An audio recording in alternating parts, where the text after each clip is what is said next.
Ciao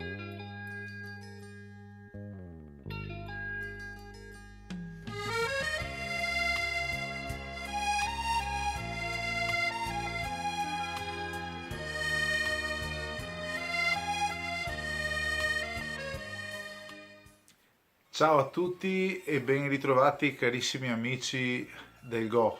Allora, le tempistiche di questo progetto, come notate, sono molto blande. Questo dipende dal fatto che io purtroppo ho una famiglia e non posso dedicare tutto questo tempo libero per poter fare una cosa un po' più ritmata, un po' più veloce.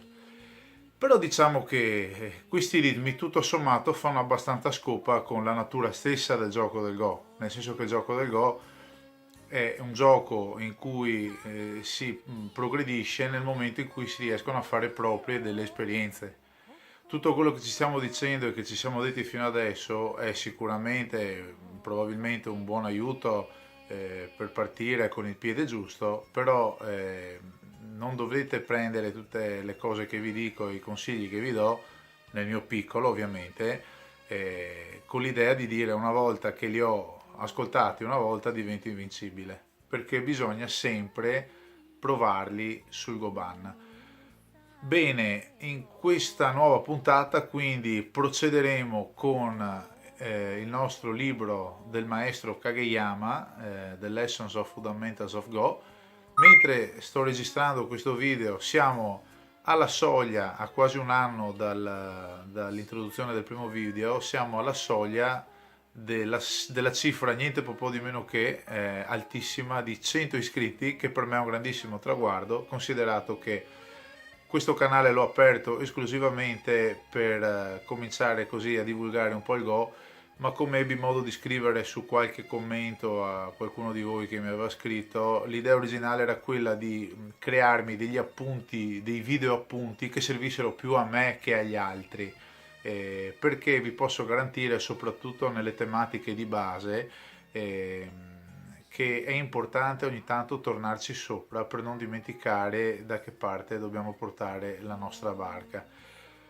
Bene, quindi in questo nuovo capitolo del Lessons of Fundamentals of Go che andremo a vedere, in realtà è un capitolo molto molto corto, è il più corto di tutto il libro, per cui il video risulterà anche abbastanza corto rispetto ai precedenti, e si intitola The Stones Goes Walking, ovvero le pietre se ne vanno a spasso, se ne vanno a passeggio.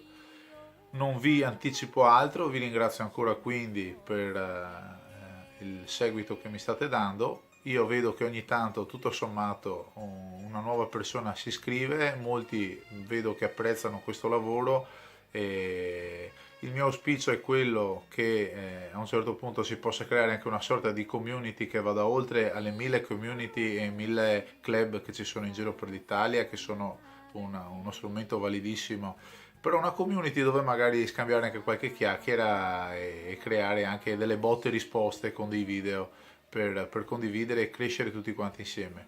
Ripeto, io non sono un giocatore Dan, sono un giocatore con un livello amatoriale, e, però insomma la strada è ancora lunga, buon divertimento e buona visione e andiamo avanti con il nostro libro del maestro Kageyama. Eccoci qui. Allora, partiamo subito con questo breve capitolo di cui vi accennavo prima il contenuto nell'introduzione. Allora, c'è una piccola introduzione, diciamo, filosofica, come su ogni capitolo di questo bel libro, che consiglio comunque a tutti di avere nella propria biblioteca se continuate con il gioco del Go, perché è proprio una sorta di Bibbia dove ogni tanto conviene andare a leggerci un po' di consigli. Allora, le pietre vanno a passeggio, dicevamo. Il Go è il tipo di gioco in cui, se sei un esperto, puoi continuare a fare mosse normali. Non è necessario giocare nessuna mossa particolarmente brillante. Le mosse degli amatori, tuttavia, sono spesso lontane dall'ordinario. Infatti, molte volte si vede che questi giocatori fanno le mosse più insensate che si possano mai immaginare, una dopo l'altra. E quindi il maestro Kageyama ha avuto difficoltà nel gestire, diciamo, questo capitolo perché non sapeva da dove iniziare a trattare un argomento ampio come appunto questo qui delle pietre che camminano. Quindi tutto quello di cui andremo a parlare oggi è una parte di quello che accade quando le pietre entrano in contatto l'una con l'altra nella fase di apertura, quindi nel fuseki. Per cominciare, cosa significa le pietre camminano? Beh, significa esattamente quello che vuole dire, camminare, cioè quindi una sorta di movimento. Quando un essere umano cammina, mette avanti i suoi passi a destra, a sinistra, a destra e a sinistra, senza alcuno sforzo cosciente, e oscilla le braccia a destra, a sinistra, a destra, a sinistra, di nuovo senza sforzo cosciente. Perché? Semplicemente perché l'uomo è nato per camminare. Bene, anche le pietre sono nate per camminare. Quando le pietre sono ampiamente separate, possono riuscire ad uscire fuori senza grosse conseguenze, ma quando sono in contatto e si allontanano, i risultati sono spaventosi da vedere. Per questo motivo osserviamo come camminano le pietre quando sono in contatto.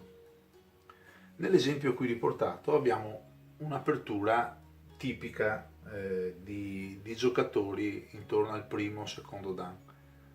Andiamo a vedere quindi a valle di questa pinza di nero, quindi questo doppio attacco di nero su quella pietra, la sequenza di mosse. Quindi qual è il problema qui? Che dopo una pinza di questo genere bianco deve ovviamente cercare di scapparsene fuori facendo un salto. Quindi poi abbiamo nero, bianco, nero, bianco, nero e bianco. Ecco, questo è un pattern di apertura di gioco in cui il bianco appunto ha giocato le mosse, quindi dall'1, 2, 3, 4, 5, 6 e 7, quindi dall'1 al 7, contro la pinza. Le pietre qui camminano per poche mosse. C'è qualcosa di naturale o fuori dall'ordinario qui? Questo pattern è quello che appare frequentemente nei giochi tra i giocatori primo dan e secondo dan. Il fatto è che nessuna delle due parti ha da lamentarsi di questa passeggiata. Perché? Perché abbiamo bianco che è riuscito a creare una forte influenza verso questa direzione qui e nero che si è protetta tutta questa parte qui di Goban, per cui qui ha del territorio potenziale che gli potrebbe fruttare molti punti. Bene, quindi abbiamo questa sequenza di mosse che è considerata da chi ci sta insegnando questo capitolo una buona sequenza di mosse, ma capita spesso che invece di continuare ad estendere in questa posizione qui, nero, quindi dopo aver fatto questo tipo di mossa bianco, invece di giocare in questa parte qui, senta nero l'esigenza di venire a giocare da questa parte. Perché? Perché è riuscito a far scappare bianco, qui si è cominciato a creare una base relativamente solida per chiudersi qua, e dice beh, piuttosto di lasciare sola quella pietra, mi estendo e vado da quella parte lì. Quello che ci fa notare il maestro Kageyama è quanto agli occhi di un principiante o di una persona che comunque non sta masticando ancora molto il gioco, quanto la visione è distorta di percepire una mossa corretta come errata e viceversa. Quella corretta è questa, quella errata è questa. Perché è errata in questo particolare caso, ma che poi appunto è un caso di studio e dopo ognuno di noi potrà cercare di sperimentarlo. Anche a me capita molte volte di fare questo tipo di apertura estendendo di 2 in terza riga, in terza linea, perché questa forma qui delle due pietre in terza linea con un salto di 2 È un ottimo punto di partenza per poi creare una base e creare un gruppo vivo, generalmente per andare a invadere il territorio altrui, dell'altro avversario. Quindi, come risponderebbe un bianco ben preparato a un errore del genere? Beh, la sequenza di mosse con buona probabilità potrebbe essere, per esempio, questa. Il nero risponde lì, doppio hanè, quindi di bianco,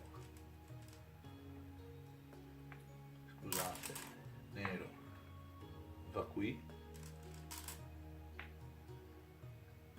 ecco le mosse da qui in poi sono tutte, diciamo, delle mosse forzate, e bianco va a proteggere quel doppio taglio lì,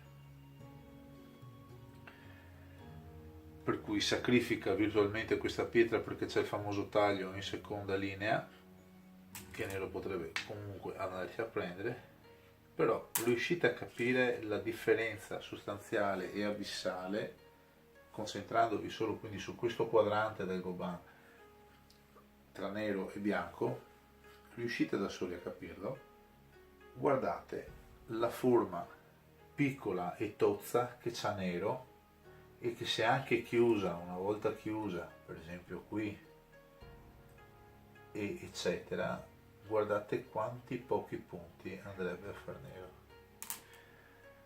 Certo, nero farebbe dei punti, bianco qui non fa ancora nulla, però ha investito moltissimo su quello che gli inglesi, i giocatori di Go, chiamano la thickness, cioè lo spessore.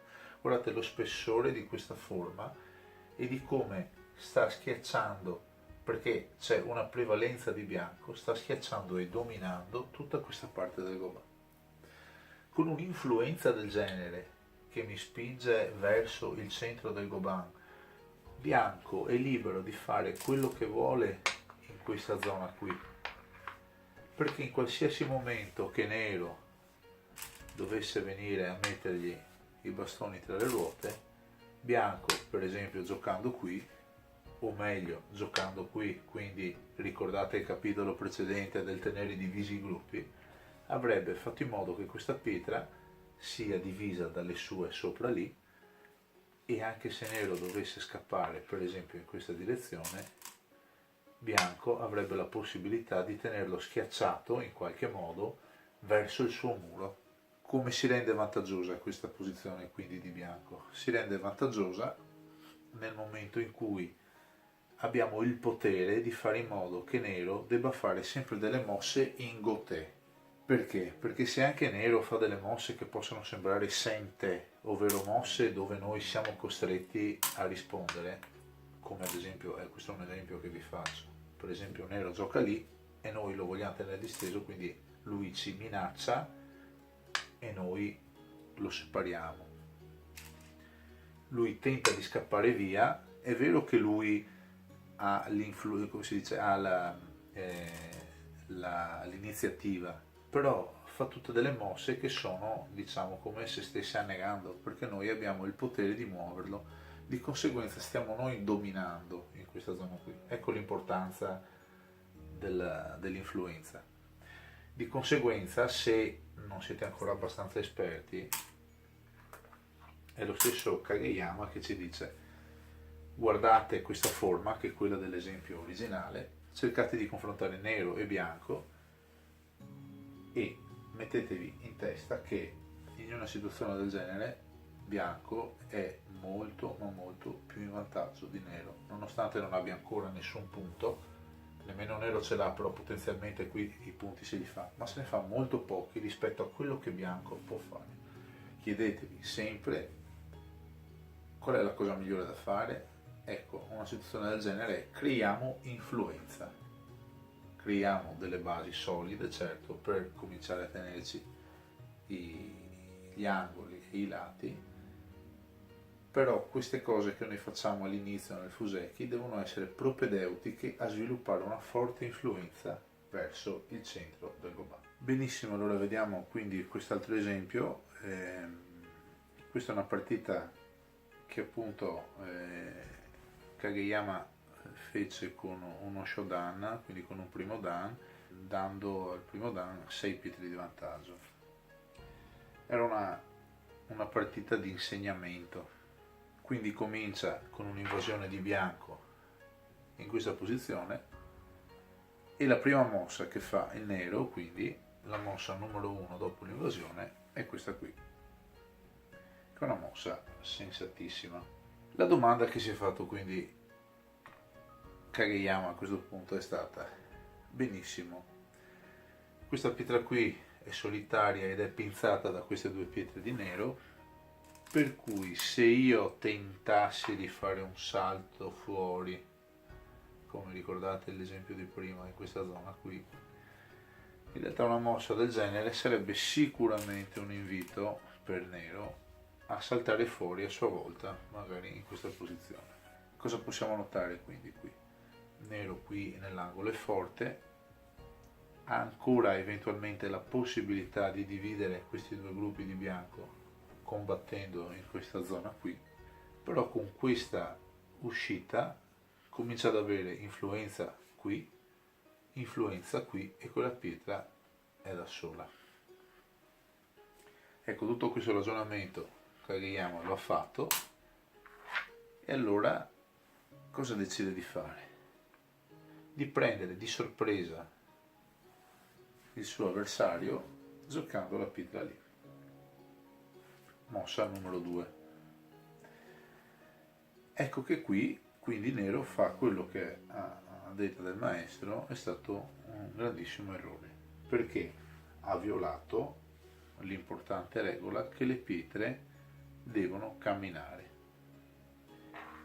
Ecco che invece di fare la passeggiata ha fatto questa mossa qui, che è una mossa molto piccola, perché va a chiudere, certo, quella pietra lì la va quasi a sacrificare, però permette a bianco di prendere ulteriore iniziativa e andarsi a chiudere qui in alto.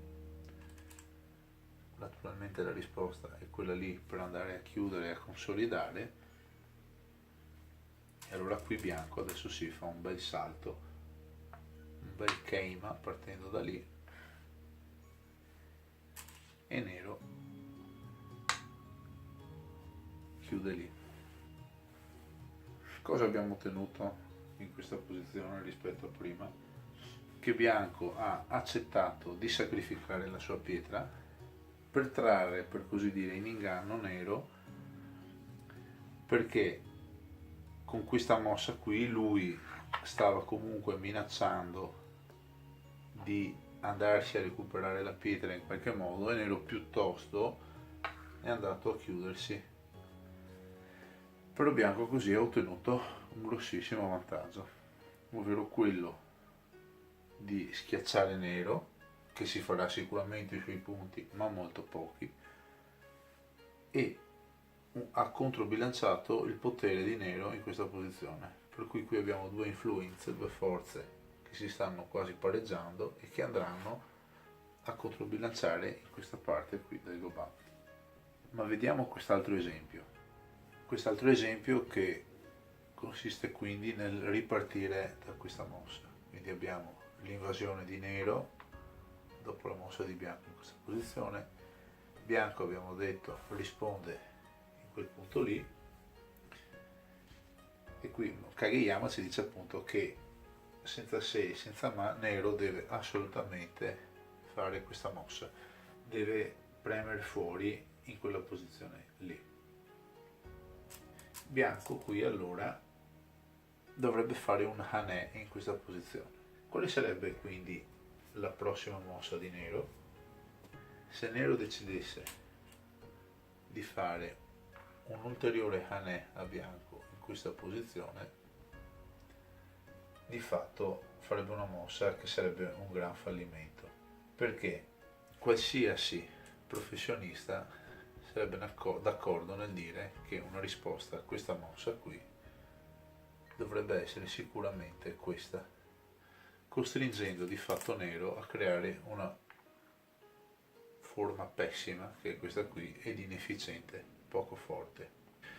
Una mossa Gauthis, quindi, che permetterebbe a bianco poi di proseguire proteggendosi anche quel taglio lì, verso il centro.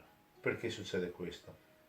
Kageyama ci dice che questa sequenza di mosse per nero rappresenta un po' un vicolo cieco, diciamo un angolo morto che hanno un po' tutti i principianti. Perché nero, quando fa questa mossa qui, questo secondo anè, è fermamente convinto, per cui un anè con l'idea di minacciare e anche cominciare a spingere tutto il suo gruppo verso il centro, è convinto che bianco tenterà sicuramente una mossa o qui o qui o qui, se non addirittura un taglio in questa posizione qui, perché è una minaccia che naturalmente dovrebbe spingere nella mente di nero bianco ad uscire a sua volta verso il centro, ma invece no. Abbiamo detto che bianco a questa mossa risponde lì. Proviamo quindi a vedere di nuovo da questa posizione qui un'altra sequenza possibile. Nero potrebbe andare in questa posizione, bianco continuerebbe a giocare in quella posizione lì.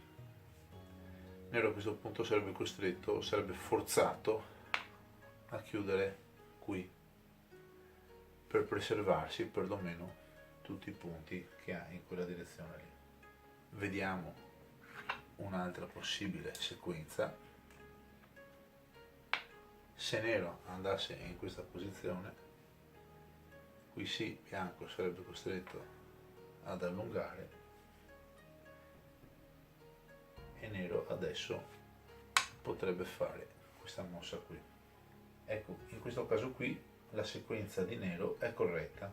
Dopo quindi la mossa di bianco e la mossa di nero, la forma che ha ottenuto nero adesso è indistruttibile. Continua comunque a preservarsi il suo spazio lì, continua a tenersi quella pietra come potenziale prigioniero, ha spinta per continuare a minacciare il bianco lì e ha sempre questa pietra che gli permette di scappare verso il centro. Qui nero ha molta influenza, qui ha dell'influenza e queste pietre di bianco comunque continuano a essere un po' deboli. Ecco che vediamo che questo punto qui è il punto vitale. Vi ricordate, bianco giocava sempre lì. E ripetiamo per l'ennesima volta, e ce lo ripete anche Kageyama, che il key point, cioè il punto chiave del nemico, è anche il nostro punto chiave. Quindi alla fine di tutta questa elucubrazione ci viene detto che all'invasione di nero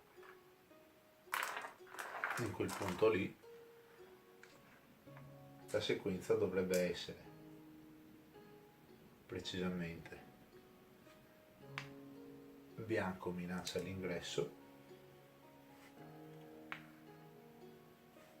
nero protegge lì, bianco estende qui e nero adesso sì protegge e minaccia. Questa è la forma classica che si ottiene anche nei joseki nelle fasi iniziali della partita. C'è vantaggio per nero e c'è vantaggio per bianco. Ma aspettate un attimo, non è forse quest'ultima mossa che ha fatto nero esattamente la stessa mossa che aveva fatto nero nel precedente esempio quando bianco aveva giocato in questa posizione? Certo, è proprio la stessa. Ma qual è la differenza che rende questa mossa buona adesso e cattiva nel precedente esempio? Beh, semplicemente la disposizione delle pietre amiche e delle pietre nemiche, diciamo.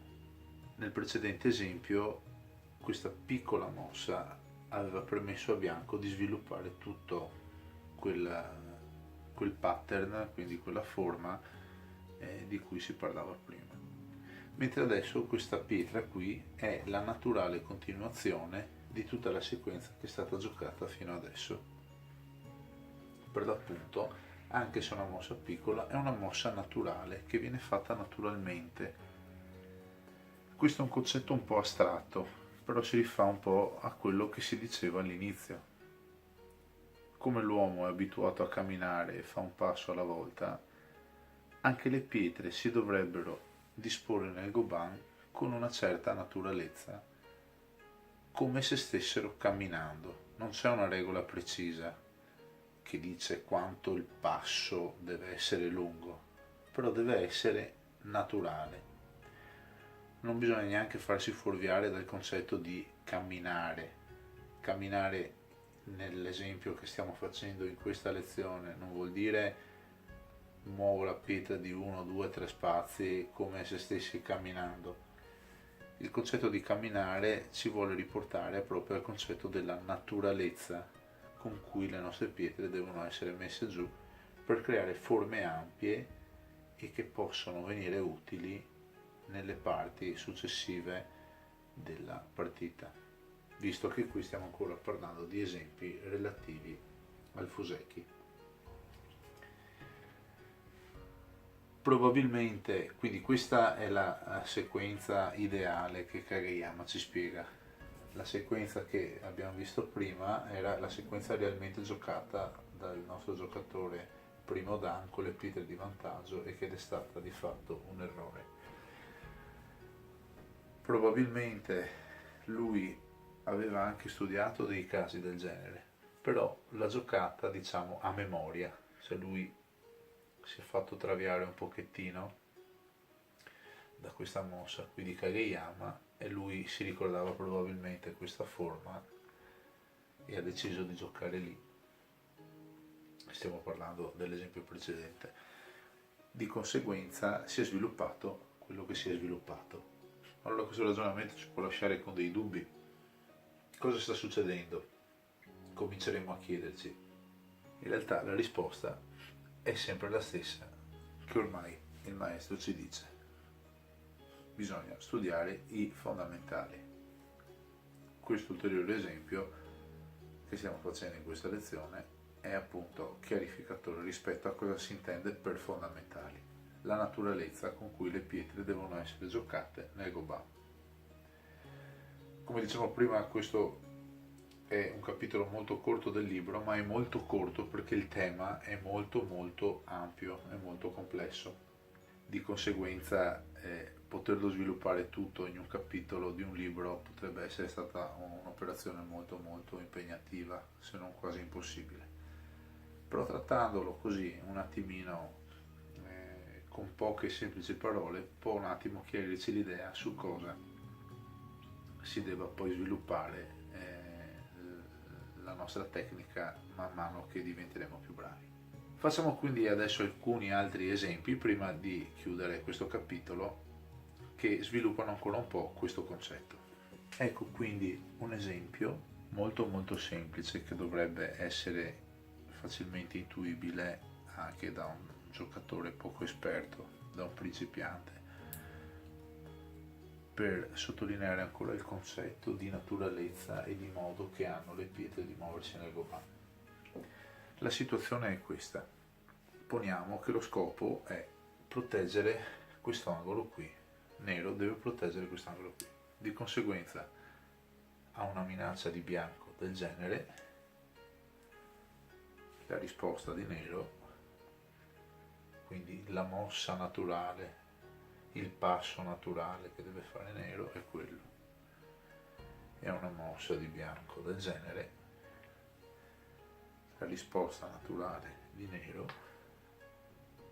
deve essere questa. Perché? Perché appunto se nero non facesse queste risposte naturali a valle di questa minaccia di bianco, ma facesse delle mosse stravaganti giocando da un'altra parte, bianco entrerebbe in questa posizione qui. e la differenza penso sia evidente a tutti voi che state seguendo questa lezione, la differenza che c'è tra questo risultato qui e invece questo risultato qui. Ecco, questo è un esempio molto semplice per cercare di farvi capire cosa significa muovere i passi naturalmente nel Goban. Ma vediamo questo successivo piccolo esempio. Qui abbiamo quindi un esempio in cui abbiamo bianco che viene avanti, nero tenta di bloccarlo e bianco fa il famoso taglio incrociato. Vedete, ecco, moltissimi principianti temono questa forma. Il taglio incrociato è una forma molto difficile da gestire, però nero in questo caso qui non deve assolutamente permettere che succeda questo, quindi a valle di questa mossa di bianco giocare solido qui per permettere a bianco di venire su. Questa è una pessima giocata perché non ferma bianco nell'angolo, quindi il consiglio che ci viene dato da Kageyama è che sarebbe molto utile studiarsi tutte le contromisure. In realtà non sono molte le combinazioni, le contromisure che possono essere prese a valle di un taglio a croce come questo qui vicino all'angolo, e di tenere tutte queste varianti a portata di mano pronte all'uso. È importantissimo. In un caso del genere bisogna giocare e bloccare assolutamente bianco. Adesso qui non le vedremo, però questo è un altro esempio di come la naturalezza deve essere lo spirito con cui si mette giù la pietra nel Goban. Altro esempietto velocissimo, altra pillola quindi pratica che ci dà Kageyama, sempre sul concetto quindi delle pietre che si muovono con naturalezza e che camminano sul Goban, è riportato da questo esempio qui appunto. Il doppio approccio alla pietra d'angolo da parte di bianco, la pinza, la minaccia. Ecco, in un caso del genere lui ci sta dicendo che dobbiamo assolutamente scordarci di pensare a quella pietra lì come il primo baluardo di un angolo che sarà poi nostro.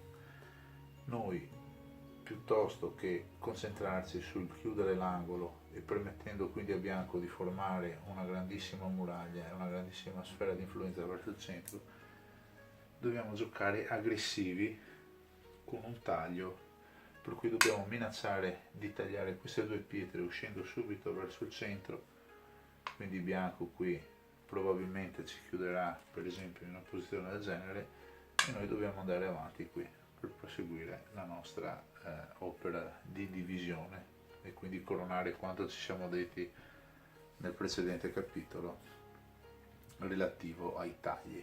Noi dividendo diventiamo più forti. Allora, questo è uno degli ultimi esempi per questa puntata di oggi ed è un esempio, diciamo, cattivo, cioè nel senso riporta una situazione da non riprodurre nelle nostre partite. Quindi poniamo che la situazione di nero sia questa e che bianco voglia invadere la sfera di influenza di nero in questa posizione. Ecco, ordinariamente a una mossa del genere di bianco, nero dovrebbe rispondere, sempre per il principio che le pietre camminano, dovrebbe rispondere in questo modo qui, cioè prolungare questa pietra qui venendo giù. Come si diceva nell'esempio immediatamente precedente, quando noi abbiamo una situazione del genere non dobbiamo pensare che questa pietra qui sia quella che ci darà sicuramente il vantaggio su tutto questo angolo. Certo, se alla fine riusciamo a tenercelo tanto meglio, però quella pietra lì deve essere un aiuto che ci aiuta appunto a spingerci verso giù. Quindi generalmente a un attacco del genere nero dovrebbe rispondere così. Invece nell'esempio che viene fatto in questo schema, nero va a giocare in quella posizione lì. Perché? Perché l'idea di nero, che qui appunto è neofita e non conosce bene i fondamentali, è l'approccio della persona avida. Ok? C'è un famoso esempio, un famoso proverbio del Go che dice appunto che l'avidità non porta da nessuna parte. Perché fa così? Perché lui si aspetta per l'appunto una risposta di bianco in questa posizione, nero si è sistemato, per così dire, l'angolo in alto a destra, e poi la sua quarta mossa con un okama da questa parte qui si vuole assicurare anche l'angolo in alto a sinistra. Tuttavia, però, questo modus operandi appunto non va a braccetto con la filosofia delle pietre che vanno a camminare. In particolar modo, la seconda mossa, quindi dopo la prima mossa di bianco, ritorniamo un attimo indietro, dopo la prima mossa di bianco, questa mossa qui, e lasciarla lì, dopo averla fatta lasciarla lì, non è assolutamente da fare. E se proprio la si vuole fare, una volta che bianco va a rispondere, nero dovrebbe continuare per darle forza, e magari solo dopo che bianco è ulteriormente sceso, allora sì, adesso nero può andare lì. Come potete notare quindi in questo esempio, se dovessimo fare un paragone con una passeggiata, con una camminata, bianco, nero, bianco, nero non va subito di là, dopo un passo di bianco, nero non può fare un salto enorme per andare di là, ma deve camminare anche lui. E dopo che bianco è venuto giù, allora certo adesso siamo su una condizione sicura, nero può andare a giocare da un'altra parte. Però questa mossa di nero non deve essere vista come la stessa passeggiata che sta facendo qui, ma deve essere considerata come un tenuki, cioè la volontà di spostare il gioco da un'altra parte. Da qui comincia un'altra passeggiata. Vediamo ora gli ultimissimi due esempi finali di questo capitolo. Allora qui abbiamo la stessa disposizione di pietre, ovviamente è speculare la cosa perché noi partiamo dalla stessa configurazione, ma visto che ve le devo spiegare contemporaneamente ho dovuto riprodurre lo stesso schema capovolto di 180 gradi da questa parte qui. Però sarà, vedrete, molto semplice comunque capire di cosa stiamo parlando. Allora guardate attentamente queste due diverse sequenze per questo tipo di schema. Quindi partiamo da questa qui, quindi questa è una mossa di bianco che vuole andare a disturbare la sfera di influenza di nero. Come risponde nero? Allora nel primo caso la sequenza è questa qui.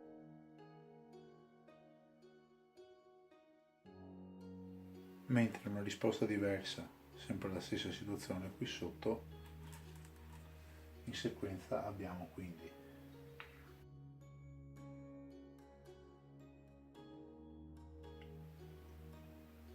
eccoci qua.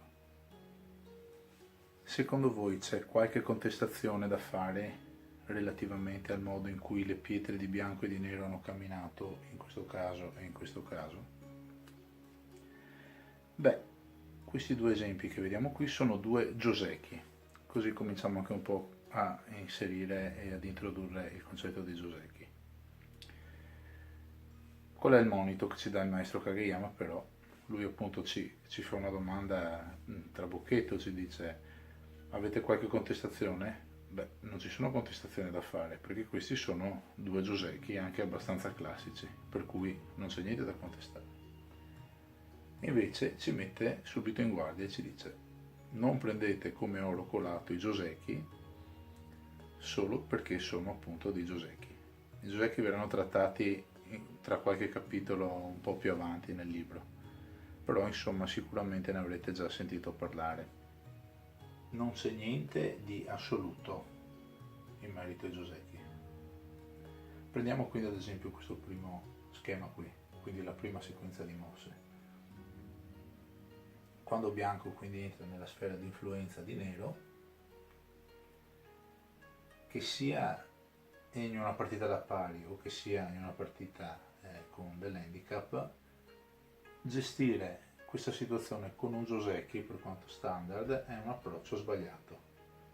Come mai? Perché bianco verrebbe subito attaccato da una pinza di nero, per cui tutte le sue mosse sarebbero tutte delle mosse atte a difendersi e darebbero la possibilità a nero di attaccare e di attaccare con iniziativa e quindi di ottenere una situazione vantaggiosa. Molto meglio tra i due Joseki seguire un approccio analogo a questo, dove vedete le pietre hanno camminato però saltando un po' di qua e un po' di là, facendo le mosse un po' da una parte e un po' dall'altra, invece che svilupparle tutte da questa parte qui, perché in questo modo qui, nonostante si sia data la possibilità a bianco di creare una forma relativamente solida in questa posizione, si è comunque riusciti a schiacciarlo tra due parti di nero. Ecco quindi che l'avviso che ci dà alla fine di questo capitolo il maestro Kageyama è che i Joseki devono essere comunque fatti calzare in base alla situazione. Bene, il capitolo è finito, vedete appunto è molto corto e diciamo che i concetti spiegati mi rendo conto che siano un po' più astratti rispetto ai due precedenti dove si trattavano dei temi che potevano essere concreti, nel senso che venivano dati dei consigli assoluti su come nel primo stare attenti quindi alle scale, alle reti, nel secondo come tagliare, come dividere, come connettersi. Questo invece tratta appunto un tema un po' più astratto che deve essere fatto proprio nelle partite. C'è una parola giapponese che si utilizza anche nelle arti marziali che è keiko. Keiko significa meditare sulle cose antiche, cioè su quanto i nostri avi hanno già percorso e noi percorriamo la stessa strada. Però un'accezione occidentale può essere anche esperienza attraverso la pratica, per cui solo praticando diventiamo esperti. La parola esperto non serve che ve lo dica io, significa proprio colui che ha esperienza. Cercate di concentrarvi anche su questi aspetti qui, delle pietre che camminano e che le mosse non debbano essere fatte, non dico a casaccio, però devono avere un loro senso, devono prima riuscire a chiudere una situazione, renderla solida prima di saltare da un'altra parte con un tenuki per fare delle altre cose.